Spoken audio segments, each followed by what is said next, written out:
நேர்களே, கள்ள கூட்டணி, பி டீம், இது தமிழ்நாட்டு அரசியலில் அடிக்கடி ஒரு கட்சி இன்னொரு கட்சி மேலே சுமத்தக்கூடிய குற்றச்சாட்டு. அதுவும் சமீபத்தில் பிஜேபியை மையப்படுத்தி நிறைய கட்சிகள் இந்த குற்றச்சாட்டை சுமக்கிறத நம்ம பார்க்குறோம். இது அவதூறுன்னு ஒரு பக்கம் சொல்ல, இல்லை பாருங்கள் இதில் ஒரு பேட்டர்ன் இருக்குன்னு சொல்ல, இது திமுக கூட்டணி கட்சிகள் அதிமுக மேலே கடந்த காலங்களில் குறிப்பாக அவங்க பிஜேபி கூட்டணியிலிருந்து வெளியில் வந்தப்புறமும் கூட அடிக்கடி சுமத்தக்கூடிய குற்றச்சாட்டாக மாறியிருக்கிறது. சமீபத்தில் சமூக ஆர்வலர் ஜக்பர் அலி அப்படிங்கிறவருடைய மரணம், அவருடைய கொலை, அதுக்கு சம்பந்தப்பட்ட விஷயங்கள் எல்லாம் பெரிய சர்ச்சையாக, விவாத பொருளாக எதிர்க்கட்சிகள் இதை பெரிய அளவுக்கு எழுப்பியிருக்கிறாங்க. குறிப்பாக அதிமுக எழுப்பியிருக்கிறது, பாஜக எழுப்பியிருக்கிறது. இதில் விசாரணை தேவை, இதில் நிறைய பின்னணி இருக்கிறது அப்படின்னு எல்லாம் அவங்க குற்றஞ்சாட்ட அறிக்கை ஒன்று ரெண்டு தரப்பிலிருந்தும் வருகிறது. பிஜேபி தரப்பு கிட்ட வந்து வருது, அதிமுக தரப்பு கிட்ட வருது.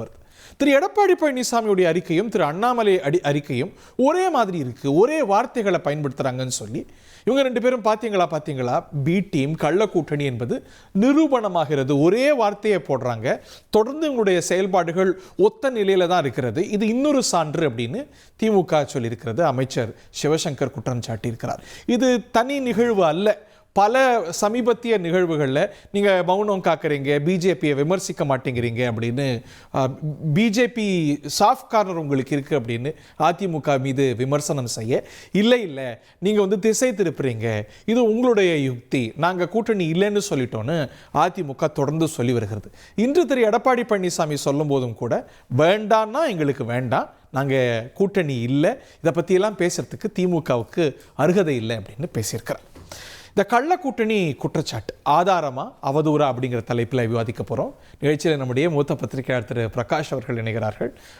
விடுதலை சிறுத்தைகள் கட்சியுடைய துணை பொதுச் செயலாளர் திரு வன்னியரசு அவர்கள் இணைகிறார். மற்றும் திரு TDS ரவிச்சந்திரன் அவர்களையும் திரு சேலம் மணிகண்டன் அவர்களையும் நிகழ்ச்சிக்கு அன்போடு வரவேற்கின்றேன். திரு சேலம் மணிகண்டன், இந்த குற்றச்சாட்டு அடிக்கடி அதிமுக மீது சுமத்தப்படுது. நீங்கள் எவ்வளவுதான் மறுத்தாலும் கூட ஒரு சாஃப்ட் கார்னர் இருக்கு, நீங்கள் கடுமையாக பாஜகவை அணுக மாட்டேங்கிறீங்க, வெளியில் இருந்தாலும் கூட எதிர்க்கும் பொழுதும் கூட அதில் மற்ற கட்சிகள் காட்டக்கூடிய ஒரு கடுமையோ ஒரு கண்டனமோ இல்லை அப்படிங்கிறது அவங்க மீது வைக்கப்படுற விமர்சனம். தந்தி டிவி நேயர்களுக்கு வணக்கம். இப்போ என்ன அப்படின்னாங்க, அதிமுகவிற்கு பாஜகவோட கள்ள கூட்டணி வைப்பதற்கான அவசியம் என்ன? அதுக்கு இருந்த கூட்டணியிலேயே நல்ல விதமாக நல்ல கூட்டணியாக அது தொடர்ந்துருக்கலாமேங்க. கூட்டணி தொடர்ந்திருந்தால் கடந்த பாராளுமன்ற தேர்தலில் 15லிருந்து 20 சீட்டு உறுதியாக ஜெயிச்சிருக்கலாம் அப்படிங்கிற ஒரு நிலைமை இருக்கிறப்பையும் அதை தூக்கி எறிஞ்சிட்டு வெளியே வந்தவர் திரு எடப்பாடி பழனிசாமி.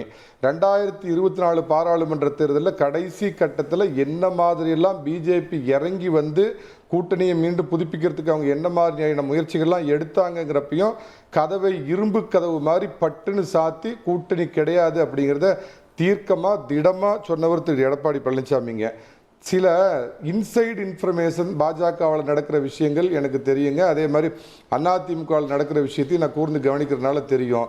தற்போது ஒரு இசைவு தெரிவித்தால் போதும் இங்கே உள்ள மலை என்ற தலை மாற்றப்படுவார் அப்படிங்கிற அளவுக்கு கூட சில விஷயங்களை பாஜக சமீட்சையாக கொடுத்து கூட அந்த கட்சிக்கு அண்ணாமலை தலைவராக இருந்தாருன்னா, ஏழுமலை தலைவராக இருந்தால் எங்களுக்கு என்னப்பா, நாங்கள் தான் கூட்டணி வேண்டான்னு சொல்லிட்டோம், 2026லையும் கிடையாது அப்படின்னு மறுதளித்து எடுத்த முடிவில் தீர்மானமாக இருக்கிறவர் திரு எடப்பாடி பழனிசாமி.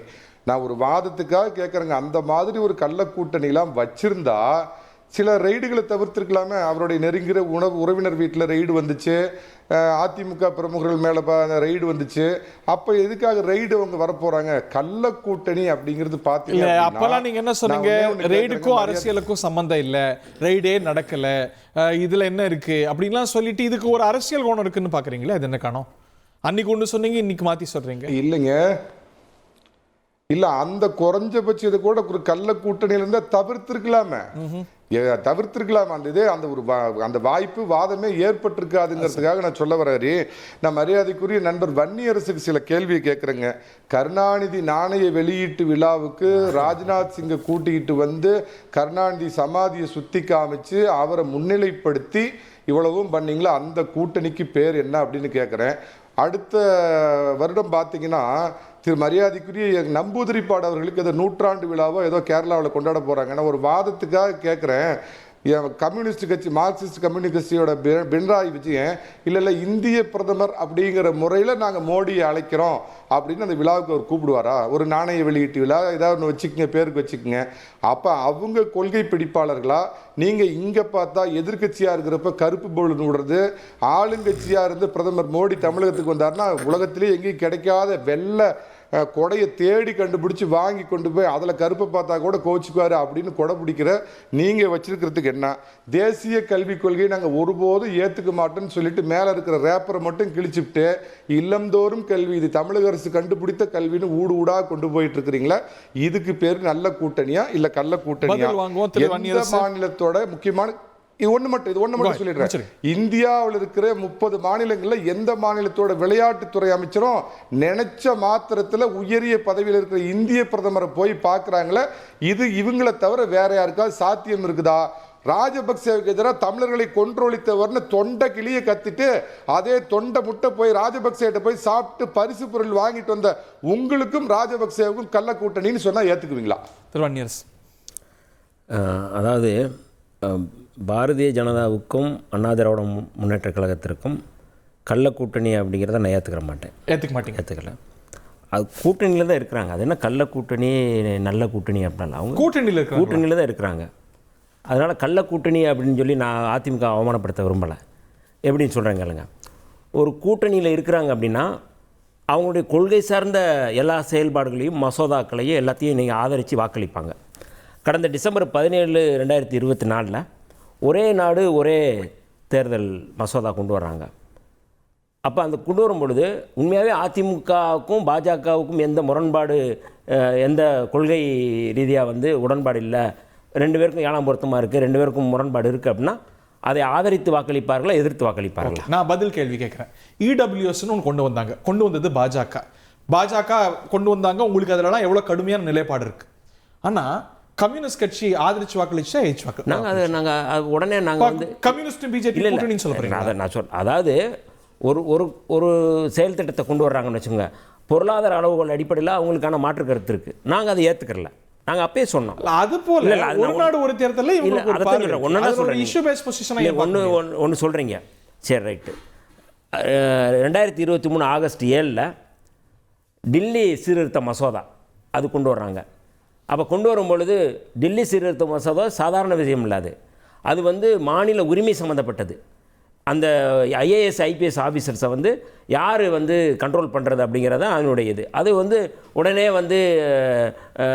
பாஜக அரசு என்ன பண்ணுறாங்க, புதிய சட்டம் கொண்டு இது எங்கள் கண்ட்ரோலில் தான் வரும் அப்படின்னு சொல்லும் பொழுது அதை ஆதரித்து வாக்களித்தது மாநிலங்களவையில் 7ஆம் தேதி வாக்களித்தது அதிமுக. அப்போ மரியாதைக்குரிய தம்பிதுரை அவர்கள் வாக்களித்து விட்டு வெளியில் சொல்லும் போது என்ன சொன்னார் அப்படின்னா, நான் அமித்ஷாவுக்காக வாக்களித்தேன்னு சொல்லி சொன்னார்.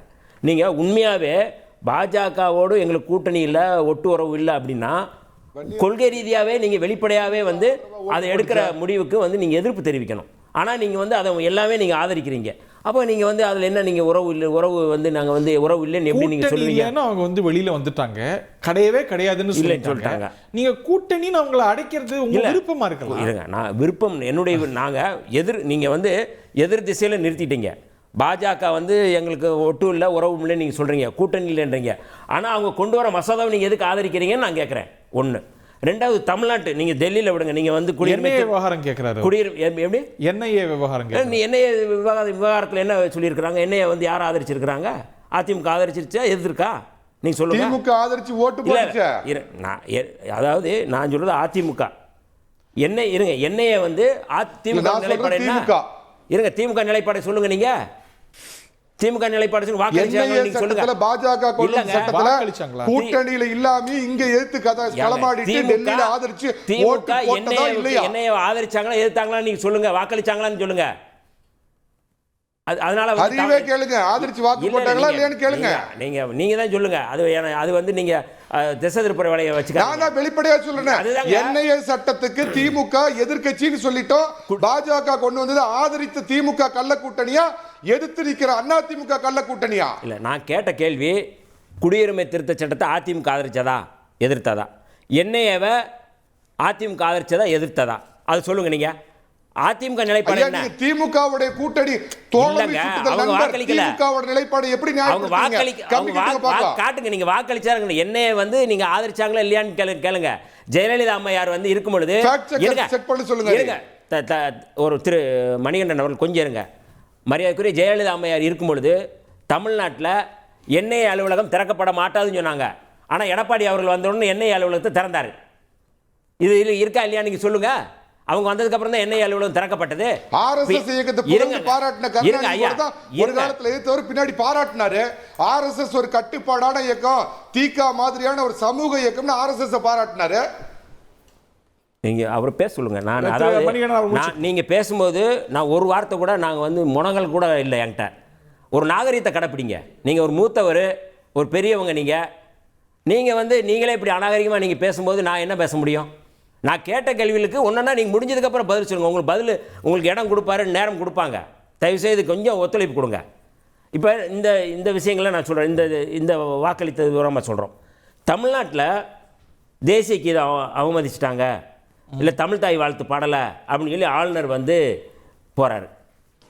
அதில் வந்து அதிமுக நிலைப்பாடு என்ன? பாஜக என்ன நிலைப்பாடு இருக்குதோ அது அதிமுக நிலைப்பாடு எடுக்குது.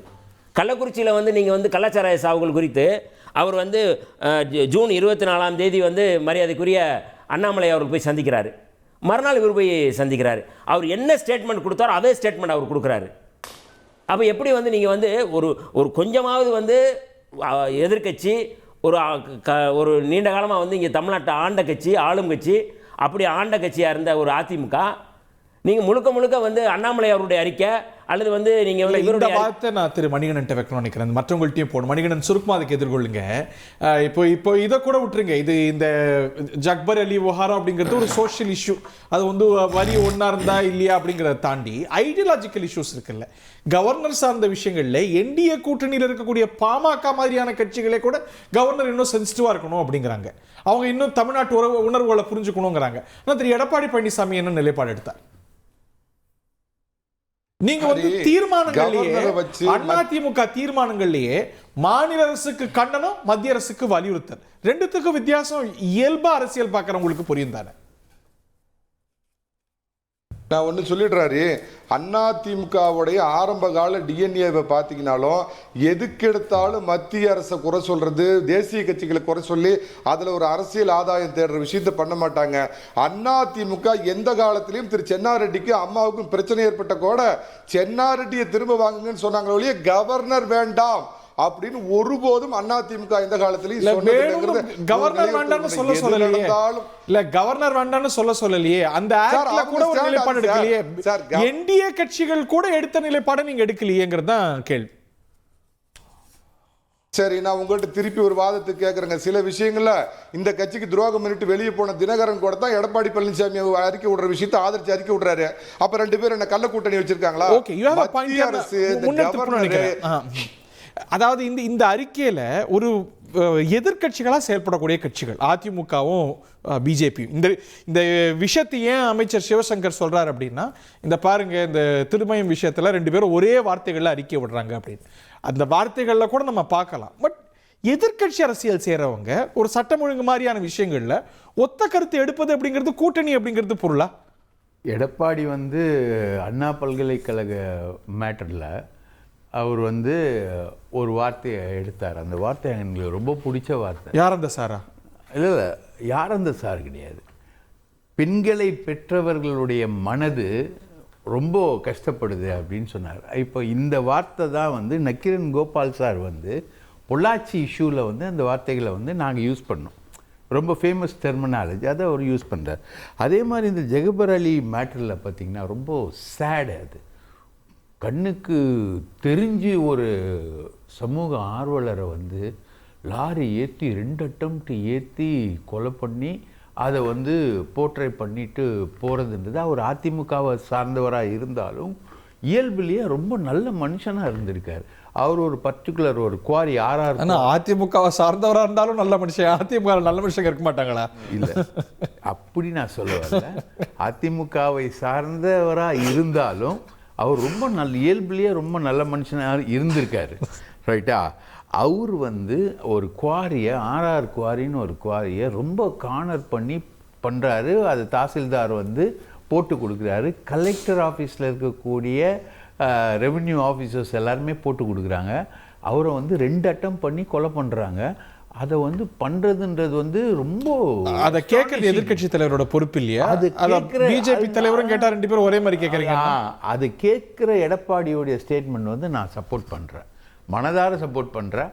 அதில் வந்து அண்ணாமலை கொடுத்த ஸ்டேட்மெண்ட்லேருந்து பல வார்த்தைகள் வந்து இப்படி இங்கே மாறி இருக்குன்னு சிவசங்கர் வந்து வார்த்தைகளில் விளையாடுறாரே தவிர அந்த கொலைக்கான அநியாயமான அந்த ரீசனில் வந்து சிவசங்கர் வந்து டிஃப்ரெண்ட்டாக தான் அவர் ரியாக்ட் பண்ணுறார். ஸோ நீங்கள் அதுக்குள்ளே நீங்கள் போகாதீங்க, அது வந்து வேறு விஷயம். ஆனால் அதிமுகவுக்கும் பாஜகவுக்கும் கூட்டணி இருக்குதுன்னு வன்னியரசு சொன்னார் இல்லையா, அது உண்மை. எனக்கு ஒரு சம்பவமே தெரியுமே. நான் வந்து இன்னொரு கேஸை வந்து ரொம்ப டீட்டெயில்டாக இன்வெஸ்டிகேட் பண்ணியிருக்கேன். அது பேர் வந்து கொடநாடுன்னு பேர். அந்த கொடநாட்டில் கொலை நடந்தபோது சம்பந்தப்பட்ட டெலிஃபோன் ரெக்கார்டுகள் வந்து 30 பேர் வந்து போலீஸ் கலெக்ட் பண்ணி வச்சுருக்கு. போலீஸ் கலெக்ட் பண்ணி மத்திய தடய அறிவியல் துறைகிட்ட கொடுத்துருக்கு. அது சம்பந்தமான ஒரு அறிக்கையை வந்து சமீபத்தில் சேலத்தில் வந்து அந்த மத்திய தடய அறிவியல் துறை வந்து தாக்கல் பண்ணிச்சு. 30 பேர், அதில் யாருன்னெலாம் நான் சொல்ல விரும்பல. சொன்னால் அது ஒரு இன்னொரு விவாதத்துக்குள்ளாகவும் அவங்களாம் ரொம்ப டென்ஷன் ஆவாங்க. அதில் ஒரு முக்கியமானவருடைய ஃபோனும் இருக்குது, அவரும் அங்கே ரியாக்ட் பண்ணியிருக்காரு. இதெல்லாம் சரி, தமிழ்நாட்டில் எல்லாம் இல்லை அவர் அச்சேற்ற விரும்பலன்னா வேண்டாம். இப்போ இதெல்லாம் ஒரு பக்கம் இருந்தாலும் கூட கொடநாடு கேஸை பர்சியூ பண்ண வேண்டியது தமிழ்நாடு அரசு தானே. தமிழ்நாடு இப்போ என்னன்னா, இப்போ நீங்க ஏன் பர்சியூ பண்ணலன்னு சில பேர் தமிழ்நாடு அரசு கேட்கறாங்க, டிஎம்கேவை கேட்கறாங்க. நல்ல கேள்வி. ஆனால் அதில் இருக்கக்கூடிய முக்கியமான டீட்டெயிலை தர வேண்டியது வந்து இந்த TRAI, telephone regulatory authority of India, அது வந்து நேஷ்னல் ஃபொரன்சிக் சயின்ஸ் இன்ஸ்டியூட் கிட்ட கொடுத்துருக்கு, ரைட்டுங்களா? இந்த டெலிபரேஷன்ஸ்லாம் போயிருக்கு. இப்போது மத்திய அரசு நினச்சா அந்த 30 ஃபோன் காலில் இருக்கிற ஒரு முக்கியமானவரோட ஃபோன் காலை மட்டும் வெளியே விட்டதுன்னு வைங்களேன், அதிமுகன்ற கட்சியை கலேபரம் இன்சினுவேட் பண்ணுறீங்க. அது நியாயமானு தெரியல, அதுக்கு ஆதாரம் இருக்கான்னு தெரியல. இல்லை, அது கோர்ட்டில் இருக்கு. 30 பேர் யாரு? இது உண்மைக்கு மாறான பொய் தகவல் இல்லை, நம்ம ஏற்றுக்க முடியாத. நம்ம இதை நம்ம கடந்து போயிடும். இதை நம்ம ஏற்றுக்கலாம். இது கேளுங்க, இது ஒண்ணுங்களா? நம்ம அது நீங்க போடுங்க. ஆதாரபூர்வமான விஷயங்களை மட்டும் தான் நம்ம பதிவு. இல்ல ஆதாரபூர்வமா வந்து ரைட், நீங்க மூவ் ஆன் பண்றீங்க, நான் மூவ் ஆன் பண்ணிக்கிறேன். ஆனா மத்திய அரசு இல்லைன்னா, மத்திய அரசு வந்து இவங்களோட இல்லைன்னா, இவங்க வந்து போகக்கூடிய ரெய்ட்ஸ் இருக்கு இல்லைங்களா, இந்த ரெய்ட்ஸ்லயே இவங்க ரெய்ட்ஸுக்கு அவங்களும் உள்ளா இருக்கிறாங்களே, அவங்க தரப்பு தலைவர்களும் கூட உள்ளாராங்களே. ஒரு நீங்க சொல்றது போல சாஃப்ட் கார்னர் இருக்குமானா அவங்கள ஸ்பேர் பண்ணிருப்பாங்க தானே? ஆமா, அவங்கள ஸ்பேர் பண்ணலன்றது இல்லை, டெக்னிக்கலாக கரெக்டாக டார்கெட் பண்ணி பண்ண. எடப்பாடிக்கு வந்து பிஜேபி ஏடிஎம்கே கூட்டணிக்கு இப்போ அவர் கூட சொன்னார் இல்லைங்களா, எந்த மலை இருந்தால் என்ன, அந்த மலை இருந்தால் என்ன, தயாராக இருக்காங்க பிஜேபி அப்படின்றது இருக்கு இல்லையா. ஆனால் அதிமுக தயார் இல்லைங்கிறத அவங்க தொடர்ந்து வெளிப்படுத்துறாங்க. அது ரைட்டு. ஆனால் அதுக்கான விஷயங்களுக்காக இந்த ரெய்டுகள், இடி ரெய்டுகள் வந்து பாஜக வந்து எப்பவுமே டெக்னிக்கலாக யூஸ் பண்ணுதுன்றது ஒரு விஷயம் இருக்கு இல்லையா, அதுக்கு அவங்க யூஸ் பண்ணுறாங்க. இல்லை, அவங்க தரப்பில் ஓவர்ச்சோர்ஸ் இருக்கலாம், இல்லை ப்ரெஷர் கூட இருக்கலாம், இல்லாமல் இருக்கலாம். பட் அதிமுக அதில் உறுதியாக இருக்குது அப்படிங்கிறத பார்க்குறோம்ல. இப்போ வந்து திரு ஜெயக்குமார் என்ன சொல்கிறாரு, இவர் வந்து கூட்டணியில் தான் இருக்காங்கிறாரு. அவங்க தானே சொல்லணும், நாங்கள் வந்து பாஜகவோட கூட்டணி இல்லைங்கிறது தான் ஒட்டுமொத்த கட்சியோட நிலைப்பாடுங்கிறாங்க. வச்சுட்டு போகலாமே, கூட்டணி வைக்கிறதுலாம் அவங்களுக்கு என்ன, ஏற்கனவே இருந்தவங்க தானே. அதில் என்ன இருக்குது, அவங்க வந்து அது ஏன் அந்த ஒரு முத்திரை அவங்க மேலே தொடர்ந்து பதியப்படுது? ஏன்னா அதிமுக வந்து என்றைக்குமே பாஜகவை வந்து கொள்கை ரீதியாக விமர்சித்தது கிடையாது. பாஜகவுடைய கொள்கை என்ன உங்களுக்கும் தெரியும், எனக்கும் தெரியும், இந்துத்துவத்தை வந்து மிக மோசமாக விமர்சித்தது ஒரே ஒரு ஆள் தான். அவர் ராமநாதபுரம் பார்லிமெண்ட் உறுப்பினராக இருந்தார். நீங்களாம் சொர்க்கத்துக்கே போக மாட்டீங்க, நரகத்துக்கு தான் போக. அன்வர்ராஜா சொல்கிறீங்க? அன்வர்ராஜா அவர் ஒருத்தர் தான் அங்கே விமர்சித்தார், அன்வர்ராஜா. அதை தாண்டி வேறு யாருமே அந்த கட்சியில் விமர்சித்ததே இல்லை. பாஜகவுக்கும் அதிமுகவுக்கும் இப்போ இல்ல அவங்க நீங்க சொல்றது போல திமுக போல அந்த ஒரு கொள்கை விஷயங்கள்ல சமர எண்ணிக்கையுமே நடத்தினது கிடையாது. பட் அதனாலேயே வந்து அவங்க கூட்டணின்னு எப்படி நீங்க ஒரு முத்திரை குத்த முடியுங்கிறாங்க சார். ஆளுநர் அவங்க பிரையாரிட்டி வந்து பீப்புள் வெல்ஃபேர், சட்டம் ஒழுங்கு, இந்த மாதிரியான விஷயங்கள்ல பொது பிரச்சனைகள்ல கவனம் செலுத்துறோம். இங்க ஆளுங்கட்சி யாரு அப்படிங்கிற அடிப்படையில எதிர்க்கிறோம்.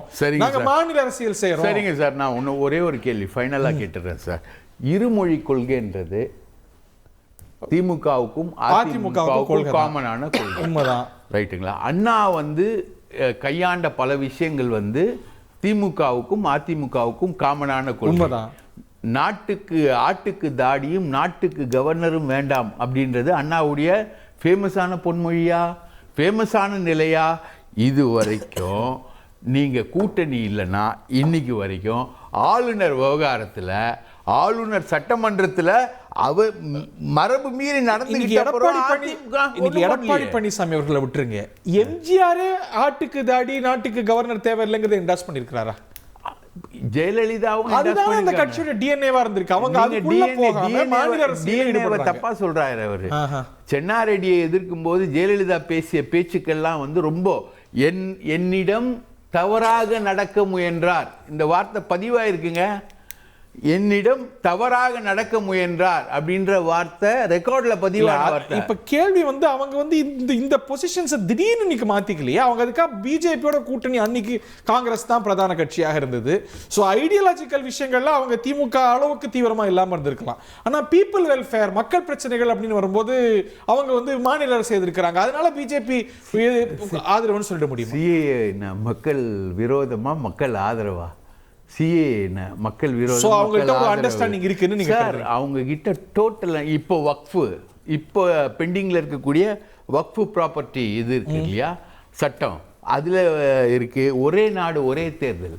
இதில் என்ன இவங்களுக்கு என்ன பெரிய பாலிசி டிஃப்ரென்ஸ் இருக்குது? ஒரே நாடு ஒரே தேர்தலில் இவங்களே பல சந்தர்ப்பங்களை எதிர்த்து பேசியிருக்காங்களே. இந்த மாதிரி மாற்றியும் பேசியிருக்காங்க, எதிர்த்தும் பேசியிருக்காங்க. அப்போ இவங்களுடைய கவர்மெண்ட்டுடைய ஃபார்மேஷன்ல இருக்கக்கூடிய பிரச்சனைகள் கொள்கை இல்லையா? திரு கருணாநிதி அவர்கள் என்ன சொல்லியிருக்காருன்னு கேட்கிறார். யாரு? மணிகண்டன் அவரும் எடுத்திருக்காரு தானே அந்த காலத்துல. அவரோட ஃப்ளக்சுவேஷன்ஸ், இப்போ பெரியாரோட ஃப்ளக்சுவேஷன்ஸ் வேற வேற மாதிரி பேசுறது, கலைஞருடைய விஷயங்களை வேற மாதிரி பேசுறது, மறைந்த தலைவர்களை பத்தி பேசுறது. அப்படி பார்த்தா நம்ம ஜெயலலிதாவை பத்தி மணிக்கணக்கில் பேசலாம். ரைட், அந்த மாதிரிலாம் நம்ம போக விரும்பல. விஷயங்கள் வந்து இப்படித்தான். ஓகே, டிடிஎஸ் சார், இந்த கள்ள கூட்டணி புகாரை எப்படி பாக்குறீங்க? ஒரு சாஃப்ட் கார்னர், கள்ள கூட்டணி எல்லாம் கடுமையான வார்த்தைன்னு வச்சுக்கோங்க, ஒரு சாஃப்ட் கார்னர் பரஸ்பரம் உருவாயிருக்குல்ல. சீரிட்டு இருந்தாங்க ஒரு 6 மாசத்துக்கு முன்னாடி. இப்போ அந்த அளவுக்கு சீரல் இல்லை, ரெண்டு தரப்பு கிட்ட ஒரு ஒத்த நிலையில் இருக்கிறாங்க தானே? இல்லை, நான் வந்து நான் இந்த தரவுகளே தப்புன்னு பார்க்குறேன். காரணம் என்னென்னா, அண்ணாமலை பேசும்போது மோடி கபடி போட்டி அதில் வந்து அவர் சிறப்பாக செய்தார்னு போட்டிருந்தாங்க. பழனிசாமி ஐயாவுடைய இதில் வந்து அந்த மோடிங்கிற வார்த்தை இல்லை. இயற்கை வளங்களை கடத்துகின்ற அல்லது முறையற்ற வகையில் பயன்படுத்துகின்றங்கிற வார்த்தையை 2 இடத்துல அண்ணாமலை ஐயா போட்டிருந்தாங்க. அதிமுக அதை கடந்து வந்தது. அதை விட ரொம்ப முக்கியம் அப்படின்னு சொன்னா, பத்திரிகையில 6 வித்தியாசம் கண்டுபிடிப்பாங்க, 6 வித்தியாசம் கண்டுபிடிங்கிற மாதிரி கண்டுபிடிச்சிருக்கீங்களோ? இல்லை, ஒப்பிட்டு சொன்னதில் தவறு இருக்குங்கிறதுக்காக நான் சொல்றேன். எனக்கு வந்து 2 பேரும், இப்போ பிரகாஷ் சார் கிட்டத்தட்ட 9 நிமிஷம் பேசினார். ஆரம்பிக்கும் போது அந்த மனிதனுக்காக அவ்வளோ வேதனைப்பட்டார், வருத்தப்பட்டார். நான் ரொம்ப சந்தோஷப்பட்டேன். அதுக்கப்புறம் அவர் அப்படியே அதிமுக பக்கம் போயிட்டாருங்கிறத நீங்களும் நானும் கேட்டுக்கிட்டு இருந்தோம். ஒரு பத்திரிகைக்கு செய்தி வரும் சார், எங்கேருந்து வரும்? பிடிஐயிலேருந்து வரும். இந்த மாதிரி செய்தின்னு வரும், ஏர் மார்ஷல் கில்ட் அப்படின்னு வரும். ஒரு பத்திரிகை என்ன போடும்? ஏர் மார்ஷல் இறந்து விட்டார், டைடுன்னு போடும், அல்லது ஏர் மார்ஷல் எக்ஸ்பயர்டுன்னு போடும். கில்ட்டுங்கிற வார்த்தையை போடுறதுக்கு அவங்களுக்கு வித்தியாசங்கள் இருக்கும். மோடிங்கிற வார்த்தையை பயன்படுத்துவதில் பழனிசாமி ஐயாவுக்கு தடை இருந்திருக்கிறது. நீங்கள் சொல்லக்கூடிய குற்றச்சாட்டுக்கு எதிர்வினையாக இருக்கிறதுனால நான் சொல்கிறேன், வித்தியாசத்துக்காக சொல்லலை. அதே மாதிரி இன்னொன்று என்ன சொல்லியிருக்கேன் அப்படின்னு சொன்னால், ஆட்சிக்கு வந்த 10 நிமிடத்தில் கொள்ளையடிக்கலாம் அப்படிங்கிறத வந்து சொன்னதை வைத்து இது நடந்திருக்கு அப்படின்னு சொல்லியிருக்கும் போது அதை இவர்கள் பேசலை. காரணம் என்னென்னா, இவங்க 2 பேரும் தான் ஆட்சியில் ரொம்ப வருஷமாக இருந்திருக்காங்க. சில விட்டு கொடுத்தல் எல்லாம் பல பங்காளிகளுக்குள்ளே இருக்கும், அந்த வார்த்தைகள் எல்லாம் அதில் வரல. ஆனால் இந்த பத்திரிகை, எந்த பத்திரிகை இது 2ம் ஒரே மாதிரி இருக்குன்னு சொல்லிச்சோ, ஒரே மாதிரி இருக்கக்கூடிய வார்த்தைகளை மட்டும் அதை எடுத்து உங்ககிட்ட சொல்லியிருக்கு. ஆனால் எனக்கு தெரியும் அதிமுகவுக்கும் பிஜேபிக்கும் ஆன்மீகம், தேசியம், அதுக்கப்புறம் திமுக ஒரு தீய சக்தின்னு எம்ஜிஆர் அவர்கள் சொன்னது. இந்த 2 விஷயத்தில் 3 விஷயத்தில் வேணால் ஒற்றுமை இருக்கலாம் ஒழிய நீட்டு விஷயமோ, மும்மொழி கொள்கையோ, அல்லது வாக்கு அரசியலிலோ, அல்லது ஏப்ரல் 14ஆம் தேதி அன்னைக்கு 1,90,000 30,000 கோடி 7 பேர்கிட்ட இருக்குன்னு 9 பேர்கிட்ட இருக்குன்னு சொல்லும்போது அதிமுக அதற்கு வந்து பதில் சொல்லிக்கிட்டு இருந்ததையோ, அல்லது முத்துராமலிங்க தேவரையா விஷயத்தில் சொன்ன ஒரு விஷயத்தை அண்ணாதுரையை ஏசுகிறீர்களா என்று பார்க்க வந்த விஷயத்திலேயோ எத்தனை விஷயங்கள்லையும் அதிமுகவும் பிஜேபியும் முரண்பட்டு இருக்கு, வேறுபட்டு இருக்கு அப்படிங்கிறதுல எனக்கு நல்லா தெரியும்.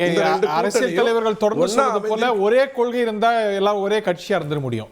சோ எல்லா கட்சிக்கும் ஒரே கொள்கை இருக்க முடியாது. ஒரு கன்வர்ஜென்ஸ் ஆஃப் இன்ட்ரெஸ்ட் இருக்கலாம், டைவர்ஜென்ஸ் இருக்க முடியாது. ஆனா இவங்க என்ன இப்ப சொல்றாங்க, 2 பேரும் இப்போ வந்து கூட்டணி இல்லை என்று சொன்னாலும் கூட ஒரு உறவுல இருக்கிறாங்க, ஒரு அலைன்மெண்ட்ல இருக்கிறாங்க. அவங்க கூட்டணி இல்லைன்னு வெளியில சொல்றாங்க, பட் ஆனா சேர்ந்து செயல்படுறாங்க அப்படிங்கறத அவங்க இம்ப்ளை பண்றது. குடும்பத்துக்குள்ள தகராறு இருக்கக்கூடிய ஒரு 2 பேர் ஒருத்தர் இறந்த உடனே அந்த இடத்துல வந்து ஒரே மாதிரி அழலாம், ஒரே மாதிரி வருத்தப்படலாம். ஆனால் எங்கெங்கெல்லாம் வார்த்தைகள் வித்தியாசம் வந்ததுன்னு பாருங்க. அந்த கட்சியில் இருந்தவர் ஆட்சிக்கு வந்த 10வது நிமிடம் மணல் திருட்டை செய்யலாம்னு சொன்னதை அண்ணாமலை ஐயா சுட்டி காட்டுறாரு, பழனிசாமி ஐயா அதை கடந்து போறாரு. எனக்கு வந்து இவங்க 2 பேருக்குள்ள இருக்கக்கூடிய அரசியல் வித்தியாசம் முக்கியம் இல்லை. ஆனால் அந்த பர்டிகுலர் சமூக ஆர்வலர் இறந்திருக்காரு. அவருடைய குடும்பத்துக்கு, அவருடைய குடும்பத்தை சார்ந்தவர்களுக்கு மட்டுமான இழப்பல்ல. ஒரு லீலாவதி இறந்தாலோ, விஏஓ இறந்தாலோ, அல்லது ஒரு இராணுவ வீரர் இறந்தாலோ அதை வந்து ஒரு குடும்ப பிரச்சனை அப்படின்னு மாற்றக்கூடிய ஒரு தன்மை திமுகவுக்கு எப்போதுமே இருந்திருக்கு. ஆம்ஸ்ட்ராங் ஐயா விஷயத்துல கூட அதை வந்து ஏதோ ஒரு நிலத்துக்கான தகராறு மாற்ற வேண்டிய அவசியம் நீங்க பாத்தீங்கல்ல விசாரணையை. முதல் விசாரணை அப்படிதானே ஆரம்பிக்கும். கண்டிப்பா பார்த்தேன். அதுக்கப்புறம் அது விஸ்தாரம் கண்டிப்பா அப்படிதான். இல்லை பாருங்க, நான் வந்து காவல்துறையை குற்றச்சாட்டு சொல்ல மாட்டேன். ஆனால் சில உண்மைகள் வந்த உடனே 2 என்கவுண்டர் வந்ததோங்கிற பயம் எனக்கு எப்போதுமே உண்டு. அதை வந்து ஒரு பக்கம் கடந்து போவோம். ஆனால் அது எல்லா காலத்திலும் இந்த மாதிரி இல்லை ஐயா, இவர் இந்த பர்டிகுலர் சமூக ஆர்வலர் தெளிவாக வந்து ஒரு வீடியோ கொடுக்குறாரு. நான் 26ஆம் தேதி இந்த புகாரை கொடுக்குறேன், என்னுடைய புகார் கசிய விடப்பட்டிருக்கு, இது பிரச்சனையாகும்னு தெரிந்த உடனே பல 100 வண்டிகளில் எடுத்து வந்து அந்த கனிம வளத்தை அகற்றுறாங்க. கிட்டத்தட்ட 100 அடியாட்கள் அந்த இடத்துல செயல்படுறாங்க. என்னுடைய உயிருக்கு அச்சம் இருக்கு. எப்படி ஒரு நியூஸ் 7 ரிப்போர்ட்டர் வந்து சாராயத்துக்கு எதிராக ஒரு குற்றச்சாட்டு சொல்லிட்டு அவர் பதறி அடித்து அந்த போலீஸிடம் பேசும்போது, ஐயா வந்துட்டாங்க ஐயா, கொல்ல போறாங்க ஐயா, நான் செத்து போயிடுவேன் ஐயா அப்படின்னு அவர் கதறினாரு. அந்த மாதிரியான ஒரு கதறலை ரொம்ப அழகாக அவர் வந்து வெளிப்படுத்தி இருக்கிறார். அப்ப இப்படி வெளிப்படுத்தி இருக்கும் போது நாம அதை விட்டு இந்த 2 பேருக்குள்ள கள்ள கூட்டணி இருக்குங்கிற மாதிரி பேசுவோம் அப்படின்னு சொன்னா, இப்ப திமுகவை பொறுத்த வரைக்கும் ₹1 29 பைசா தான் எனக்கு மத்திய அரசு கொடுக்குதுன்னு சொல்லி நேர்முக வரியை மட்டும் வைத்துக்கொண்டு பொய்யை கூட பேச முடியும். அது ஒரு விவாத பொருளா மாறிட முடியும். ஆனால் நிறைய விஷயங்கள்ல இவங்க இந்த அதிமுகவுக்கும் பிஜேபிக்கும் வேறுபாடு இருக்குங்கிறது எல்லாருக்கும் தெரிஞ்சது. மணிகண்டன் ஐயா பேசும்போது 2 விஷயத்தை சொன்னார். போன பேட்டியில் கூட ஒரு கருத்தை சொன்னார், அண்ணாமலை நாளைக்கு இருக்க மாட்டார் அப்படின்னு தெளிவாக சொன்னார். நான் அப்படிலாம் யோசிக்கல. எனக்கு திருவண்ணாமலையும் அண்ணாமலையும் ஒரே இடத்துல இருக்கும், அதே தீபம் இருக்கும், அதே ஊர்வலம் இருக்குங்கிறது எனக்கு நல்லா தெரியும். ஆனால் இந்த 2 கட்சிக்கும் இருக்கக்கூடிய வேறுபாடுகள் நல்லா புரிஞ்சுக்கணும். இது 2 ஒண்ணுதான் சொல்ல வேண்டிய அவசியம் திமுகவுக்கும் அது கூட்டணியை சார்ந்தவர்களுக்கும் ஏன் வருது அப்படின்னு சொன்னா, இவங்க இந்த சிறுபான்மையினர் வாக்கு வந்து போயிடும். ஏன்னா சிறுபான்மையினர் கண்டிப்பாக லஞ்சம், ஊழல், குற்றச்சாட்டு 30,000 கோடி 2 பேருக்கிட்ட அப்படிங்கிறதெல்லாம் சகித்து கொள்ளக்கூடியவங்க இல்லை. அவங்களுடைய வாக்கு பறி போயிடும்ங்கிறதுக்காக இந்த கூட்டணி இருக்குன்னு ஒரு தவறான ஒரு கருத்தை எழுப்பிருக்கிறீங்க. நினைக்கிறேன் ரொம்ப முக்கியமான கருத்தை எழுப்பிருக்கிறீங்க. இல்ல அதுக்கு முன்னாடி இருக்காங்களோ இல்லையோ, I'm taking it forward. உங்கள்கிட்டயே வரேன். அவங்க வந்து கூட்டணின்னு காமிச்சு இந்த சிறுபான்மை வாக்குகள் செதறாம பார்த்துக்கணும் அப்படிங்கிறது தான் இதுல இருக்கக்கூடிய இன்ட்ரெஸ்ட்னு அவர் கணிக்கிறார். இன்னொன்று திரு பிரகாஷ் அவர்களும் சொன்னார், திரு எடப்பாடி பழனிசாமி அவர்களுக்கும் அண்ணாமலைக்கும் கருத்தொற்றுமையே வார்த்தை ஒற்றுமை கூட இருந்திருக்கலாம். பட் ஆனால் அந்த கருத்தை வந்து மறுதளிக்க முடியுமா? எதிர்கட்சிகளா செயல்படுற அவங்களுக்கு அதை சொல்றதுக்கான பொறுப்பும் கடமையும் இருக்குதானே. இது ஒரு கொள்கை சார்ந்த விஷயம் இல்ல, சட்டம் ஒழுங்கு சார்ந்த ஒரு விஷயம். இல்ல அது சரிதான், சட்டம் ஒழுங்கு சார்ந்து வந்து சேர்த்துக்கணும். ஏன்னா மடை மாற்றுவதற்காக இல்ல நான் 2 விஷயம் முக்கியமா இதுல பேசி ஆகணும். ஹரி, கவர்னர் விஷயத்துல அதிமுக ஆட்சியில இருக்கும்போது ஒரு மாதிரி, ஆட்சியில இல்லாத போது ஒரு மாதிரி செயல்பட்டு அது ஃபோக்கஸ்டா வச்சிட்டு நான் உங்கள்ட்ட மீண்டும் இல்ல Hold your thoughts. இந்த Hold your விவாதத்துல thoughts. டைவர்ஷன் வந்ததை நான் இல்ல தீர்க்கணும். இல்ல அதுக்கு நம்ம மீண்டும் வருவோங்கிற அதை மீண்டும் ரைஸ் பண்ணுங்க, அதை குறிச்சு வச்சுக்கோங்க. நான் மீண்டும் உங்கள்கிட்டயே வரேன் 1 years பேசின உடனே. ஏன்னா நீங்க சொன்ன பாயிண்ட் ரொம்ப முக்கியமானது, அதுக்கு பதில் வாங்கிட்டு வந்துடுறேன். Hold your thoughts. அதாவது கோட்பாட்டு அடிப்படையில் தான் வந்து ஒரு கட்சியினுடைய செயல்பாடுகளை நம்ம வந்து பார்க்கணும். சும்மா வந்து நீங்கள் வந்து சம்பவங்களில் இருக்குது அப்படின்னா அந்த சம்பவங்களை கண்டிக்கிறது வந்து அது வந்து எதிர்க்கட்சியாக இருக்கிற எல்லாருக்குமே அது வந்து ஒரு பொறுப்பு இருக்குது. அதில் எந்த மாற்று கருத்தும் இல்லை. இப்போ வேங்க வயல் தொடர்பான விடயங்களை எடுத்துக்கிட்டிங்கன்னா அதிமுக வந்து எந்த விதமான போராட்டமும் நடத்தலை, ஒரு அறிக்கை கூட கொடுக்கல. ஆனால் வந்து சட்டசபையில் வந்து அவங்க வந்து கவன ஈர்ப்பு தீர்மானத்தை கொண்டு வர்றாங்க. பாஜக வந்து சட்டசபையோட பெட்டர் ஃபோரம் இல்லை நான் போராட்டங்கள் வந்து மக்கள் மன்றத்தில் போராட்டம் நடத்துறது யாருக்கு எதிரான போராட்டம்? மேல்பாதி இருக்குன்னு வச்சுக்கோங்களேன். மேல்பாதியில் ஒரு இந்துக்களை, தலித் இந்துக்களை வந்து உள்ளே விட மாட்டாங்க. யார் விட மாட்டாங்க? இன்னொரு இந்து தான் விட மாட்டாங்க. இது குறித்து அதிமுக நிலைப்பாடு என்ன இருக்குது? என்ன நீங்கள் வந்து போராட்டம் நடத்தியிருக்கீங்க? இது வந்து நீங்கள் வந்து சோசியல் இஷ்யூஸ், இது சாதாரணமாக நீங்கள் இதுதான் கோட்பாட்டு அடிப்படையில் நீங்கள் வந்து செயல்படுத்துகிற இடத்துல உங்கள் கூட்டணி அரசு இல்லை. அது யார் தடுக்கிறாங்க? ஒரு சாதியவாதிகள் இருங்க. இது ரொம்ப நீங்கள் வந்து வெறுமனே ஒரு அரசு மேலே குற்றச்சாட்டு இருக்குல்ல, அரசை நீ எதிர்த்து போராட்டம் நடத்துங்கன்னு தான் சொல்கிறோம். அரசுக்கு எதிராக போராட்டம் நடத்துங்கன்னு சொல்கிறோம். பாஜகவும் நடத்தலை, அதிமுகவும் நடத்தலை, இதெல்லாம் விட்டுருங்க. ஒரு ஹார்ட்கோர் வந்து நீங்கள் வந்து கோட்பாட்டு அடிப்படையில் என்ன பார்ப்பீங்க? நீங்கள் ஆர்எஸ்எஸ்னுடைய ஒரு கிளை அமைப்பு தான் வந்து பாஜக. இதுதான் ஆர்எஸ்எஸ்னுடைய இன்னொரு கிளை தானே பாஜக. ஆர்எஸ்எஸ்னுடைய பேரணியை அதிமுகவினுடைய மாவட்ட செயலாளர் தலவாய் சுந்தரம் தொடங்கி வைக்கிறாரு. அதுக்கு மேலே அவர் மேலே நடவடிக்கை எடுத்தாங்க, ஆனால் திருப்பி சேர்த்துக்கிட்டாங்கல்ல. இதுதான் அப்போ நீங்கள் வந்து ஒரு சர்ச்சைக்குரிய பேச்சு பேசினாருன்னு திமுக இல்லை தயவு செய்து சேர்த்துக்கிட்டாங்க. இல்லை ஃபார்ம் இல்லை இது ஒரு நடைமுறை தானே. ஒரு வார்னிங் கொடுத்து அதுக்கப்புறம் திருப்பி சேர்த்துக்கிறது ஒரு கோட்பாட்டு அடிப்படையில் ஒரு ஆர்எஸ்எஸ் பேரணி. அப்படி எம்ஜிஆர் என்ன சொன்னார்? புரட்சித் பேரணிக்கு எடப்பாடி பழனிசாமி காலத்துல தடையே வந்தா இல்லையா? இல்லை நான் என்னுடைய கேள்வி என்னன்னா, அவங்க கோர்ட்டுக்கு போய் தான் வாங்குறாங்க. தடை வந்து நீங்கள் கோர்ட்டுக்கு போய் வாங்கி நடத்துறாங்க. இப்பயும் அதுதான் வாங்குறாங்க. திமுக அரசு ஒன்றும் நீங்கள் கொடுக்கல, கோர்ட்டுக்கு போய் தான் வாங்குறாங்க. அதனால ரெண்டையும் நீங்கள் ஒப்பிடுறது. ஒரு அதிமுக உறுப்பினர் கோட்பாட்டு அடிப்படையில் கொள்கை அடிப்படையில் வேறன்னு சொல்லும் பொழுது அது எப்படி தொடங்கி வச்சுட்டு அது சஸ்பெண்ட் பண்ணுற மாதிரி சஸ்பெண்ட் பண்ணிட்டு நீங்கள் திருப்பி சேர்த்துக்கிறீங்க அப்படின்னா நீங்கள் என்ன அதில் என்ன இருக்குது? லேசாக விட்டுடல, சஸ்பெண்ட் பண்ணாங்க. இல்லை அது என்னுடைய கேள்வி தலைவர் இல்லை. இல்லைங்க, என்னுடைய கேள்வி என்னன்னா, அடிப்படையில் நீங்கள் வந்து எப்படி போய் தொடங்கி வைக்கிறாங்க? அப்போ ஈல்டு ஆகுறாங்க. ஏற்கனவே உங்களுக்கான உறவு இருக்குது, ஏற்கனவே அதுக்கான புரிதல் இருக்குது, அப்படிங்கிற அடிப்படையில் கொண்டு வரீங்க. இது ஒன்று. ரெண்டாவது, சனாதனம் குறித்து தொடர்ச்சியாக வந்து மரியாதைக்குரிய ஆளுநர் வந்து பேசிகிட்டே இருக்கிறாரு. நீங்கள் என்ன போராட்டம் நடத்துறீங்க? பேரறிஞர் அண்ணாவினுடைய பேரில் இயங்கக்கூடிய ஒரு கட்சி, அண்ணாவினுடைய கொள்கையை ஏற்றுக்கொண்ட ஒரு கட்சி, உயிர்நாதமாக வந்து பேரறிஞர் அண்ணா வந்து சனாதனத்துக்கு எதிராக முழங்கியவர் அவர். அப்படிப்பட்ட அண்ணாவுடைய பேரில் இயங்கக்கூடிய கட்சி இன்னைக்கு வந்து நீங்கள் வந்து சனாதனம் குறித்து ஒரு வெளிப்படையாக பேசுகிறாரு. அவரை நீங்க வந்து எதிர்த்து ஒரு கண்டன அறிக்கை கூட இல்லைங்க, ஒரு வார்த்தை கூட பேச மாட்டீங்க. இதுக்கு ரெஸ்பாண்ட் பண்ணுங்க. அதை தாண்டி பெரியார் அவர்கள் கூட பெரியார் ஆசானா வச்சிருக்கக்கூடிய கட்சி அதிமுக எவ்வளவு லேட்டா ரியாக்ட் பண்ணுது. சோ இந்த மாதிரி கொள்கை சார்ந்த விஷயங்கள்ல ரொம்ப சமரசம் பண்றீங்கிற குற்றச்சாட்டு. I'm coming to Thiru Ravi. Thiru Manikandan respond பண்ணுங்க. ஹரி, என்னுடைய பார்வையில் சொல்கிறேன், இது சம்பந்தமில்லாத சப்ஜெக்ட். அதாவது திரு ஈவேரா அவர்களை முழுவதுமாக ஏற்றுக்கொண்ட கட்சியில் தன்னுடைய பேர்லேயே தேசியத்தை கொண்டு அனைத்து இந்திய அண்ணா திராவிட முன்னேற்ற கழகம் தேசியத்தையும் அவர் பாஜக வந்தவர் முழுவதுமாக ஏற்றுக்கொண்டதில்லை. திரு ஈவேரா சொல்லுவீங்க, நீங்க பாஜகவுல இருந்து வந்தவர், அதனால நீங்க ஏத்துக்கல பெரியாரை புகழ்ந்து ஜெயலலிதா பேசின பேச்சுக்கள் எவ்வளவு இருக்கு தெரியுமா? சமூக நீதி காத்த வீராங்கனை ஜெயலலிதா. இடஒதுக்கீடு வந்து நீங்க பிஜேபி ஏத்துக்கல, ஆனா அதிமுக இடஒதுக்கீடு ஏத்திருக்கு, இருமொழி கொள்கையை ஏத்திருக்கு. நீங்க உங்க பிஜேபி சித்தாந்தத்தை அதிமுகக்குள்ள திணிக்காதீங்க மணிகண்டன் சார். பிரகாஷ் சார் கொதிச்சு முடிச்சிட்டிங்களா? நக்கீரன் பிரகாஷ் வந்து நக்கீரன்ல இருந்தாருனாலும் உண்மையை பேசக்கூடியவர் நம்பினேன். ஆனால் அது இல்லைன்னு இப்போ ஆகிப்போச்சு.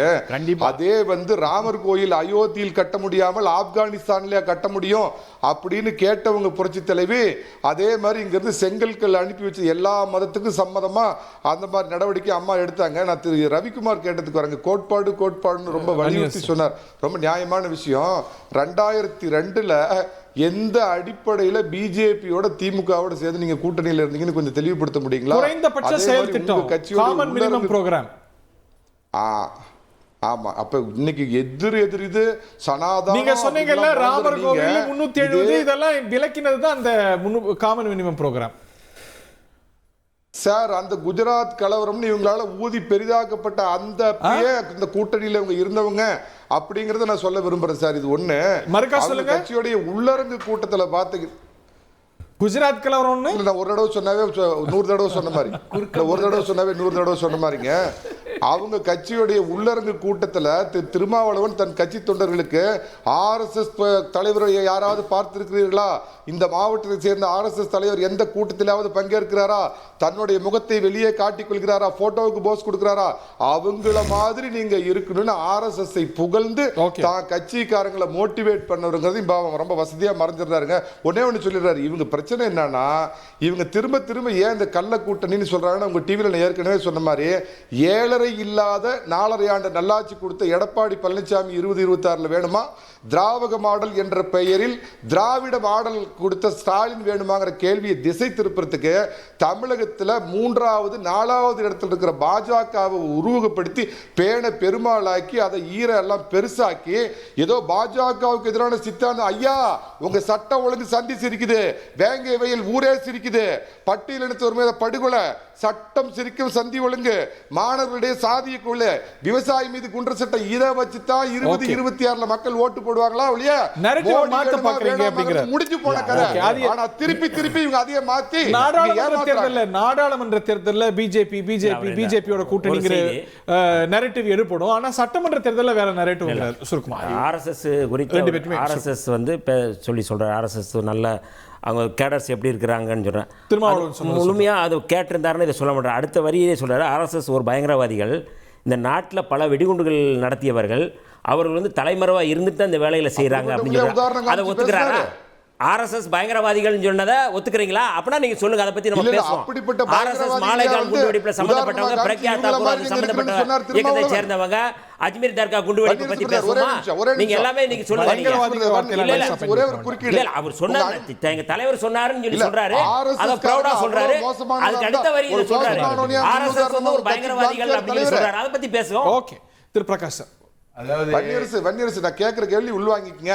அப்படிப்பட்ட மோசமானவர்களே உங்க கட்சிக்காரர்களுக்கு உதாரணமா காமிச்சு இவங்கள மாதிரி நீங்க இருக்கணும் அப்படின்னு சொன்னாரு உங்க தலைவர். முழுமையா கேளுங்க பிரதர், நீங்க முழுமையா கேளுங்க. அந்த மாதிரியான ஒரு பயங்கரவாதி பாத்துக்கோங்க. நீங்க மணிகண்டன் சார், நீங்க வந்து ஜெயலலிதா அம்மா வந்து இந்துத்துவாவை ஆதரிச்சாங்க, ஆடு மாடு பலியிட தடை பண்ணாங்க, மதமாற்ற தடை சட்டம் கொண்டு வந்தாங்க, அயோத்தியாவுக்கு வந்து இங்கே ராமர் அங்கே பிறந்த வீட்டில் வந்து கோவில் கட்டாமல் வேற எங்கே கோவில் கட்டுவாங்க அப்படின்னு அவங்க சாஃப்ட் இந்துத்துவாவாக இருந்தாங்க அப்படின்லாம் சொன்னீங்க இல்லையா? அவங்க வந்து ஒரு எலக்டோரல் டிஃபீட்டுக்கு அப்புறம் 2004 அப்புறம் அதுக்கப்புறம் அது எல்லாத்தையுமே வாபஸ் வாங்கினாங்க. 2024 எடுபட்டது இந்த கருத்துக்கள், 21 எடுபட்டது, 19 எடுபட்டது. ஸோ தமிழ்நாட்டுடைய எண்ண ஓட்டத்தை நம்ம பார்க்கிறோம். இந்த குற்றச்சாட்டு திமுகவோ மற்றவங்களோ வைக்கக்கூடிய குற்றச்சாட்டு 26 ஏன் எடுபடாது திரு ரவிச்சந்திரன்? இல்லை, இந்த குற்றச்சாட்டை இப்படி பார்க்கறது, இந்த விஷயத்தை வைத்துக்கொண்டு பார்ப்பதே மிக தவறு. எந்த சூழ்நிலையில் நம்ம பேசுகிறோங்கிறது எப்போதும் முக்கியம். ஒரு குடும்பத்தில் சாவு நடந்திருக்கும் போது அங்கே போயிட்டு நம்ம வந்து வேற விஷயங்களை பேசக்கூடாதுங்கிற அடிப்படையில் நான் உங்ககிட்ட வர்றேன். எந்த ஒரு ஒரு ஒரு நாட்டுக்காக சமூக சேவை செய்கின்ற ஒருத்தரை நாயை கொல்ற மாதிரி கொண்டு தள்ளியிருக்காங்க. அதை வந்து திசை திருப்புவதற்காக இது வந்து இல்லை, இது ஒரு லாரிக்காரர் எங்கேயோ தவறாக அடிச்சிட்டாரு அப்படின்னு பேசுவாங்கன்னா, அஜித்குமார் கார் ரேஸில் ஜெயிச்சது திராவிட மாடல், செஸ் பஞ்சாயத்தில் ஜெயிச்சது திராவிட மாடல்னா அப்போ இதெல்லாம் என்ன அபித குச்சலாம்பால் மாடலா? அப்படிங்கிறத தான் நம்ம திமுக மேலே கேள்வியை வைக்கணும், ஆட்சி அதிகாரத்தில் இருக்கவங்க மேலே கேள்வியை வைக்கணும். அம்மா அந்த இதை வந்து ஒரு சாருக்கும் குற்றவாளிக்குமான கள்ளக்கூட்டணி மாதிரி நம்ம பேசுறதே மிக தவறான ஒரு விஷயம். அதை விட ரொம்ப முக்கியம், அனிதாவுடைய சாவுங்கிறதும் அந்த பெண் ஏற்பட்ட அந்த தொல்லைங்கிறதும், அண்ணா யூனிவர்சிட்டியில் ஏற்பட்ட அந்த பெண்ணுக்கு ஏற்பட்ட மன உளைச்சலுங்கிறது ரெண்டும் ஒன்று. அனிதாவை போய் பார்க்க தெரிந்த ஒரு மருத்துவக் கல்லூரிக்கு பேர் வைக்க தெரிந்த இந்த அரசாங்கம் இந்த பெண்ணை போய் பார்த்ததுதா, இந்த பெண்ணை போய் பார்த்து ஏதாவது ஒரு விதத்துல போய் ஐடென்டிஃபை பண்ண முடியாது, அதுதான் சொல்ல நினைச்சீங்க. இல்ல சார், விக்டிமை போய் ஐடென்டிஃபை பண்ண முடியாது, அதுதான் சட்டம். மறைமுகமா செய்தார்களா என்பது தான் முதல்ல மறைமுகமா செஞ்சா நமக்கு நேரடியா தெரியாது. சமூக ஆழ்வர்கள் என்ன நேரடியா தெரியாதுங்கிறது வந்து பாருங்க, எனக்கு தெரியும், நமக்கு தெரியுங்க எப்படி நடக்குது எது நடக்குதுங்கிறது எல்லாம் தெரியுங்க. இது ரொம்ப முக்கியம். அவங்கள போய் எல்லாரும் பாக்குறது, இன்னார் பாக்குறது, அன்னார் பாக்குறதுங்கிறது வந்து சட்டம் சொல்ற விஷயம் இல்ல. இந்த விக்டிமோட லவ் அனிதா விஷயத்தில் கூட இங்க பாருங்க, ஒரே ஒரு விஷயம் நான் திரும்ப சொல்ல வருது, இந்த சமூக ஆர்வலர் விஷயத்துல அவருடைய குடும்பத்தை போய் சந்தித்ததுக்கு யார் தடை பண்ணாங்க? இந்த மாதிரி ஒன்று நடந்திருக்கு, இது ரொம்ப தவறு, அதை தடை பண்ணுறதுக்கு யார் தடை பண்ணாங்க? அதில் ஏதாவது பெண்ணை காப்பாற்ற வேண்டிய அவசியம் வந்ததா எஃப்ஐஆர் கசிய விட்டதுக்கு பிறகு அப்படின்னு நான் உங்ககிட்ட கேட்குறேன். அதிமுகவில் எடப்பாடி ஐயா ஒரு வார்த்தையை பயன்படுத்தினார், தேசிய கட்சிகளால் மாநிலங்களுக்கு பயனில்லைன்னு சொன்னாரா இல்லையா? அப்படி சொன்னதுக்கு பிறகும் அவர் கூட்டணி அமைப்பார் நீங்கள் எதிர்பார்க்குறீங்க. 96லேருந்து இந்த இந்திய திருநாட்டில் பிஜேபியோடைய வளர்ச்சி மிகப்பெரிய அளவில் இருந்தது. ஆனால் காங்கிரஸ் அதை 13 நாளிலும் 13 மாதத்திலும் தடை செய்வதற்கான ஏற்பாடு பண்ணது. அப்போ வந்து திமுகவோட ஒரு கூட்டணி அப்படிங்கிறத பிஜேபி ஒரு காமன் மினிமம் ப்ரோக்ராம் நீங்கள் சுட்டி காட்டுறது போலவே ஏற்படுத்தி கொண்டது அந்த அரசியும் பண்ணிச்சு. அதுலேருந்து 4.5 வருடத்துக்கு பிறகு வெளியே வந்தது திமுக தானே ஒழிய பிஜேபி இல்லை. அதே மாதிரி என்டிஏ கூட்டணியிலிருந்து வெளியில் வந்தது அதிமுக தானே ஒழிய பிஜேபி வெளியேறல அல்லது வெளியேற்றல. இந்த வித்தியாசங்கள்லாம் தெரியாமல் ஒரு சாவு நடந்திருக்கும் போது, ஒரு மிகப்பெரிய கொடூரமான ஒரு விஷயம் நடந்திருக்கும் போது இதை வைத்துக்கொண்டு கூட்டணி பேசுவோம் அப்படின்னு சொன்னால் தப்பு. கூடவே பேசும்போது தமிழ்தாய் வாழ்த்தை அவமதித்து விட்டார் கவர்னர் சொல்கிறாங்க. எழுதி வச்சுக்கோங்க, உங்கள் செயற்குழுலையும் உங்கள் பொதுக்குழுலையும் யாரை வேணாலும் வந்து தமிழ்தாய் வாழ்த்தை பாட சொல்லுங்க. அதை விட சிறப்பாக கவர்னர் வந்து பாடி காட்டுவார். அவருக்கு அந்த தமிழ்தாய் வாழ்த்துக்கான அர்த்தம் தெரியும், அதற்கான காரணங்கள் தெரியுங்கிறத நீங்கள் புரிஞ்சுக்கோங்க. காங்கிரஸும் கம்யூனிஸ்டும் இப்போ ஒரே கூட்டணியில் தானே சார் இருக்குது, ஒரே கூட்டணியில் தானே இருக்குது. ராகுல் காந்தி நிற்கிறாரு, அதற்கப்புறம் இவங்க பிரியங்கா காந்தி நிற்கிறாங்க. எதுக்கு சார் ஆளு நிறுத்துறீங்க? தெளிவாக சொல்ல வேண்டியது தானே, நாங்கள் ஒரே கூட்டணியில் இருக்கோம்னு. ஏன் இந்த இடத்துல நீங்கள் போராடுறீங்க அப்படின்னு சொன்னால், உரிமைக்காக போராடுகின்ற விஷயத்தில் காங்கிரஸாக இருந்தாலும் கம்யூனிஸ்டாக இருந்தால் எந்த கட்சியாக இருந்தாலும் போராடும். அப்படிதான் அதிமுகவும் பிஜேபி என்ன நோக்கத்தோட எந்த விதத்திலையும் போராடுது. ஒரே ஒரு விஷயம் மட்டும் சொல்லிடுறேன், காவேரி சம்பந்தமா ஒரே ஒரு விஷயம் தாங்க. காவேரி விஷயமாக ஒரு தீர்மானத்தை இந்த அரசு நிறைவேற்றுது, அதில் மத்திய அரசு மேலே பழிய போடுது. கூட இருக்கிறது கர்நாடகாவில் காங்கிரஸ் கூட்டணிக்குள்ள, இந்திய கூட்டணிக்குள்ள இருக்கக்கூடிய ஒரு கட்சி, கேட்டு வாங்கிக்க முடியும், மத்திய அரசு மேலே அதுக்கு அதிமுக அந்த தீர்மானத்தை ஏற்றுக்கொண்டது ஒரு சில மாற்றங்கள் இல்லாம. அப்ப இந்த திமுகவோட கள்ள கூட்டணி வைத்திருக்குன்னு நீங்க பேசுவீங்களா? ஒரு விஷயத்தை பேசும்போது சித்தாந்த ரீதியாக முரண்பட்டிருக்காங்க. எப்படி இவங்க கூட்டணிக்குள்ள வருவாங்க? எந்த சூழ்நிலையில் இந்த கூட்டணிக்குள்ள அவர் சொல்றது பிஜேபி நான் முன்னெடுத்துட்டு போன நினைக்கிறேன். பிஜேபி கூட்டணியில் இருக்கிற திரு தினகரன் போன்றவரெல்லாம் அதிமுக திமுகவோட கள்ள கூட்டணியில் இருக்கிறாங்க. எப்படி 2 பேரோட கள்ள கூட்டணியில் இருக்க முடியும்? பிஜேபி பேசுவதே தவறு. யார் வைத்தாலும் இந்த குற்றச்சாட்டு தப்பு. ஓகே, அது வந்து யார் வைத்தாலும் தப்பு. அண்ணாமலை இப்படி ஒரு விஷயத்தை சொன்னதே கிடையாது. ஓகே திரு பிரகாஷ் சார் பேசலாமா சார்? கொஞ்சம் டைம் கொடுங்க, உங்கள் பர்மிஷனோட பேசுகிறேன் சார். இப்போ வந்து கள்ள கூட்டணின்னு இவங்க சொல்கிறது வந்து ராஜ்நாத் சிங் விஷயத்தை இவங்க வந்து ஆரம்பத்துலேருந்து ராஜ்நாத் சிங் விஷயத்தில் சொல்கிறாங்க. இப்போ பேசும்போது இஎம்எஸ் நம்பூதிரிப்பாடை கூட சொன்னாங்க.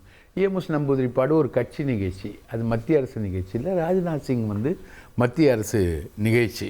இவங்க எல்லாருமே பிக்சரைஸ் பண்ணுறது வந்து ஏதோ ஸ்டாலின் வந்து மோடியோட சாஃப்ட் கார்னரில் இருக்க மாதிரியும், மோடி அவருக்கும் ரொம்ப சாஃப்ட் கார்னரில் இருக்க மாதிரியும், இந்த தெலுங்கானாவில் ஒரு சீஃப் மினிஸ்டர் இருந்தார் இல்லையா, கேசிஆர் மாதிரி ஒரு நல்ல பேட்டர்னைஸ் பண்ணி தான் மோடி வந்து ஸ்டாலினை வச்சுருக்காரு அப்படின்ற மாதிரியும் ஒரு கள்ள கூட்டணி அப்படின்ற மாதிரி இவங்க ஏடிஎம்கேலேருந்து இவங்க கள்ள கூட்டணின்னு சொல்லும்போது பதிலுக்கு சொல்கிறாங்க. முதல்ல யார் அதிகமாக சொல்கிறது? முதல்ல அதிகமாக சொல்றது இவங்க சொல்றது என்னன்னா, தொடர்ந்து அதுக்கு தான் சார் நான் வரேன். மைனாரிட்டி வாக்குகளை வந்து பெறுவதற்காக நாங்கள் வந்து மற்றவங்க எல்லாரும் சேர்ந்து, திமுக எல்லாரும் சேர்ந்து அதிமுகவை கள்ள கூட்டணின்னு சொல்கிறோம். நாங்கள் வந்து பாஜகவோட எந்த கூட்டணியும் இல்லை அப்படின்றத வந்து நாங்கள் ஒரு பார்லிமெண்ட் தேர்தலில் நின்னே காமிச்சோம். பார்லிமெண்ட் தேர்தலில் வரக்கூடிய முடிவுகள்லாம் வந்து சட்டமன்ற தேர்தலில் வராது, இது வேற இல்லையா? அப்போது 2019 பார்லிமெண்ட் தேர்தலில் வந்த முடிவுகள் வந்து அதுக்கு அடுத்து நடந்த சட்டமன்ற தேர்தலில் வராமல் இருந்ததுக்கு காரணம் 10.5% இடஒதுக்கீடும் அப்போ நரேட்டிவ்ஸ் மாறுது. அப்போ கொடுத்த 10.5% இடஒதுக்கீடும் எடப்பாடி வந்து கவுண்டர் இன தலைவர்னு தன்னை ஐடென்டிஃபை பண்ண விஷயமும் இந்த 10.5% இடஒதுக்கீடும் எடப்பாடிக்கு அவர் எங்க சொன்னார் கவுண்டர் இல்லை இல்லை அப்படின்னு அவர் சொல்லலை, அந்த ப்ரொஜெக்ஷன் சொல்கிறேன். ஆராசாவோட அறிக்கை இருக்கு இல்லையா, அப்போ வந்து என்னுடைய தாயை இழிவுபடுத்தி விட்டார்கள் அப்படின்னு போனார். அந்த விஷயமும் இந்த விஷயம் எல்லாம் சேர்ந்து அவருக்கு ஒரு ஓட்டை கொண்டு வந்ததே தவிர அதிமுக தன்னுடைய ஃபிலாசபி ஃபுல்லாகவே அதிமுக தன்னுடைய பிலாசபி ஃபுல்லாவே சிஏஏவை ஆதரிக்குது, வக்ஃபு சட்டங்களை ஆதரிக்குது, ஆர்டிகல் 370 ஆதரிக்குது. பாஜக இதுவரைக்கும் பண்ண, நீங்க அப்கோர்ஸ் ராமர் கோவில் உட்பட பாஜக இதுவரைக்கும் பண்ண பாபர் மசூதி இடிப்பு உட்பட எல்லாத்தையுமே அதிமுக ஆதரிக்குது. அப்போ அதை சொல்லாம வேற என்ன பண்ண முடியும்? ஓகே, இதெல்லாம் வந்து 26 நரேட்டிவா மாறுமா அப்படிங்கிற கேள்வி இருக்கு. இந்த வாத மக்கள் மத்தியில் எடுபடுமா? ஸ்டேட் இஷ்யூஸ்ல திரு ரவிச்சந்திரன் சொன்னது போல அங்க இருக்கக்கூடிய சட்டம் ஒழுங்கு, அங்க இருக்கக்கூடிய நபருடைய பிரச்சனைக்கு இந்த பதில் தீர்வு இல்லையே அப்படின்னு பேசணும்னா எதிர்க்கட்சி ஒரு பொறுப்புள்ள எதிர்க்கட்சியா இருக்கிற அதிமுக அதில் கூடுதலாக கவனம் செலுத்தி போராட்டம் நடத்தணும் அப்படிங்கிறதுல எந்த மாற்று கருத்தும் இல்லை. நீங்கள் இப்போ சமயத்தில் துக்ளக் விழாவில் வந்து குருமூர்த்தி பேசுகிறாரு. என்ன பேசுகிறாரு? அதிமுகவும் பாஜகவும் கூட்டணி அமைக்கணும் அப்படின்னு சொல்லிட்டு முன்னாடி நான் தான் அதுக்கான வேலையெல்லாம் செஞ்சேன்னு சொல்லி சொல்கிறாரு. ஆனால் எடப்பாடி பழனிசாமி இருக்கிற வரைக்கும் நடக்காதுங்க. இல்லை அவர் வந்து முன்னாடி நடந்தது சொல்கிறாரு. 2 பேரை கூட்டணியில் சேர்த்தது நான் தான் சொல்கிறாரு. அந்த தரகு வேலையை நான் தான் செஞ்சேன்னு சொல்லிட்டு இன்னைக்கு அது தொடரணுங்கிறது இருக்குல்ல. ஆமாம், அவர் அரசியல் தரகர் தானங்க. இல்லை நான் ரொம்ப டீசெண்டாக தான் நான் பேசுகிறேன். இல்லை அவர் இந்த வேலையை தயவு செய்திருங்க. இதை நான் இருங்க, இது இங்க பாருங்க, ஒரு செய்தி, இந்த வேலையை இணைக்கிற வேலை செய்யறதுக்கு என்ன வேலை? என்ன பேர்? அதுக்கு பேரு தவிர்த்ததெல்லாம் நான் கேக்குறேன். நான் ஒண்ணு கண்ணியமா நான் பேசுறேன். நேரம் இல்ல, வேற பாயிண்ட் பயன்படுத்திக்கலாம். நம்ம ஏற்கல அந்த பாயிண்ட் ஏற்கல. இல்ல இது அடுத்து கோட்பாட்டு அடிப்படையிலேயே நீங்க நீண்ட காலமாவே வந்து இப்ப 370 வந்து காஷ்மீருடைய 370 வந்து ஆதரிச்சிட்டு அதில் வந்து நவநீத எம்பி, ராஜ்யசபா எம்பி அவர் என்ன பேசினாரு? ஓகே, ஹேப்பி இன்று முதல் ஹேப்பின்னு சொல்லி காஷ்மீர் பற்றி அவர் பாடுறாரு. காஷ்மீர் பியூட்டிஃபுல் காஷ்மீர் பாடுறாரு. அப்போ நீங்கள் என்ன சொல்ல வரணும்னா மாநில உரிமை சம்பந்தப்பட்டது. ஓகே, காஷ்மீர் வந்து மாநில உரிமை சம்பந்தப்பட்டது பண்றாங்கன்னு குற்றம். அது எப்படி சரியா இருக்கும்? ஓகே, இறுதி கருத்து மணிகண்டன் நச்சுது 10 செகண்ட் புதிய ஏழரை நீங்க கூட்டிடாதீங்க. எதிர்க்கட்சி தலைவர் எடப்பாடி பழனிசாமி, முதல்வர் மு.க. ஸ்டாலின் இருவருமே கமலஹாசன்கள். நான் யார் என்று தெரிகிறதா, நான் தீ என்று புரிகிறதா அப்படின்னு விஸ்வரூப கமலா மாறினவர் எடப்பாடி பழனிசாமி. ஐடியை கண்டால் பயம், இடியை கண்டால் பயம், மோடியை கண்டால் பயம், சிபிஐ கண்டால் பயம், சொந்த கட்சியினர் கண்டாலும் பயம் மக்களுக்கு காட்டிய ஒரு தெனாலி கமல் மு.க. ஸ்டாலின். இல்ல பிரகாஷ் சுருக்குமா 10 செகண்ட்ஸ். சார், இது வந்து முழுக்க மைனாரிட்டி வார்த்தைகள்ல கவனம் இல்ல, மைனாரிட்டி பதங்களை ஏற்க முடியாது. அரசுக்கான ஓகே எதிரான கட்சி அதிமுகன்றதை வந்து அதிமுக நிரூபிப்பதற்கு நிறைய போக வேண்டியது. ஓகே, பார்ப்போம். நிகழ்ச்சியில் பங்குண்ட விருந்தர்கள், பார்த்தினர்கள் அனைவருக்கும் நன்றி, வணக்கம்.